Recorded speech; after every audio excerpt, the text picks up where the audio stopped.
साथियों, आपने इतिहास में चंगेज खान का नाम जरूर सुना होगा और इसके क्रूरता के किस्से भी सुने होंगे। शायद आप चंगेज के साथ जो खान लगा हुआ है उससे आप ये समझते होंगे कि चंगेज खान एक मुसलमान था। लेकिन साथियों, अगर आप ऐसा समझते हैं तो आप गलत समझते हैं। जो मंगोल लोग थे वो गैर मुस्लिम थे, वो मुसलमान नहीं थे, वो इस्लाम के अनुयायी नहीं थे और ऐसे मंगोल लोग अपने नाम के साथ खान लिखा करते थे। उन्हीं में से एक नाम था चंगेज खान, जो अपने बर्बरता के लिए इतिहास में जाना जाता है।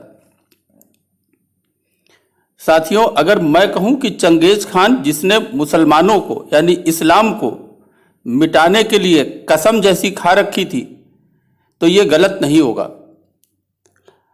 साथियों, यदि आपको इतिहास के विषय में वास्तविकता जानना है तो आप ये वामपंथी इतिहास को छोड़कर इतिहास की पुरानी किताबें जो समकालीन थी उनको पढ़ेंगे तो आपको वास्तविकता पता लगेगी।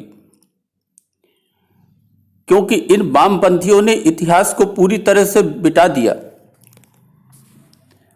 और साथियों, आज इसी चंगेज खान पर हम बात करेंगे।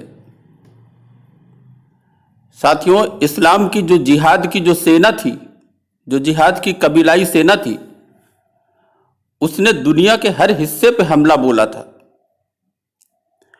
और जो मंगोल का इलाका था ये वहां तक पहुंच गए थे और वहां भी मारकाट शुरू हो गई थी।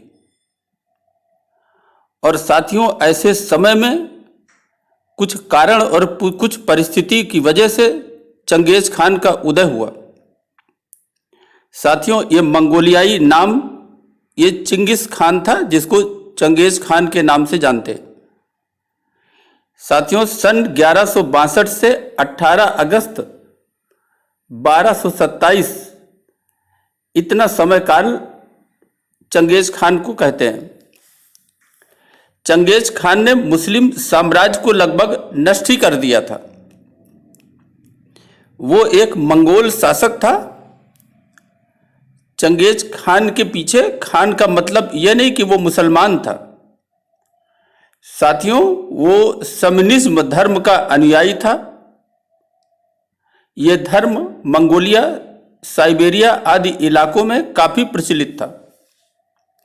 और ऐसा कहते हैं कि बाद में उसने बौद्ध धर्म अपना लिया था और उन्हीं का वंशज, जिसे बाद में हलाकू खान कहा गया, ऐसा कहते हैं कि उसने भी बाद में बौद्ध धर्म अपना लिया था। साथियों, चंगेज अपनी संगठन शक्ति, बर्बरता तथा साम्राज्य विस्तार के लिए बहुत ही कुख्यात रहा है। मंगोलिया के लोग चंगेज खान का नाम बड़ी इज्जत और फक्र से लेते थे और आज भी लेते हैं। साथियों, चंगेज खान ने अपना अभियान चलाकर जितने भी मुस्लिम बाहुल्य साम्राज्य थे, ईरान, गजनी सहित पश्चिम भारत के काबुल, कंधार, पेशावर सहित कश्मीर पर भी अधिकार कर लिया था। और इस मंगोल योद्धा ने अपने हमलों में इस कदर लूटपाट और खून खराबा किया कि एशिया में चीन, अफगानिस्तान सहित उज्बेकिस्तान, तिब्बत और बर्मा आदि देशों की बहुत बड़ी आबादी का, जो मुस्लिम आबादी थी, उसका सफाया हो गया था। साथियों, कहते हैं कि मुसलमानों के लिए तो चंगेज खान और हलाकू खान एक तरह से कहे तो अल्लाह का कहर बनकर टूटता था। साथियों, इन्हीं सब बातों से कहते हैं कि ऐसा लगता है कि जैसे उसने धरती से इस्लाम को खत्म करने की शपथ जैसी खा रखी थी। साथियों, इस क्रूर मंगोल योद्धा ने अपने हमलों से इस कदर खून खराबा किया कि बड़ी आबादी का सफाया ही हो गया था। और जहां जहां इलाका बिल्कुल सफाया कर दिया, इस तरह से सफाया कर दिया कि वहां लोग खत्म हो गए। और जब लोग खत्म हो गए तो वो जंगल में तब्दील हो गई वो धरती जो कभी बस्ती हुआ करती थी। साथियों, उस समय भी कोई न कोई कारण ऐसा रहा होगा जिसकी वजह से चंगेज खान और हलाकू खान जैसे लोगों को इस तरह का काम करना पड़ा। साथियों, कहते हैं इतिहास में कि चंगेज खान उस शख्स का नाम है जिसने मुसलमानों को ही सबसे अधिक नुकसान पहुंचाया, और उसी का एक पोता हलाकू ने तो बगदाद को न सिर्फ बर्बाद किया बल्कि वहां के खलीफा तक को कत्लेआम मार दिया था, हत्या कर दी थी। लेकिन साथियों, कहते हैं कि समय बदलता है, और समय बदला, और इसी पारिवारिक बंटवारे और पारिवारिक रंजिश में हलाकू खान का चचेरा भाई जो था, जो सबसे महान मंगोल शासक चंगेज खान का पोता था, उसका नाम था बरके खान। उसने इस्लाम के जो जिहादी थे, इस्लाम की जो सेना थी, इस्लाम की जो फौज थी,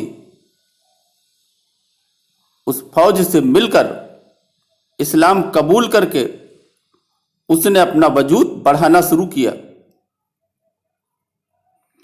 और उसने धीरे धीरे करके अपने जेरे हुकूमत पड़ने वाले तमाम इलाके को इस्लामी दुनिया के नाम कर दिया, और आज का मौजूदा सेंट्रल एशिया उसी का हिस्सा है।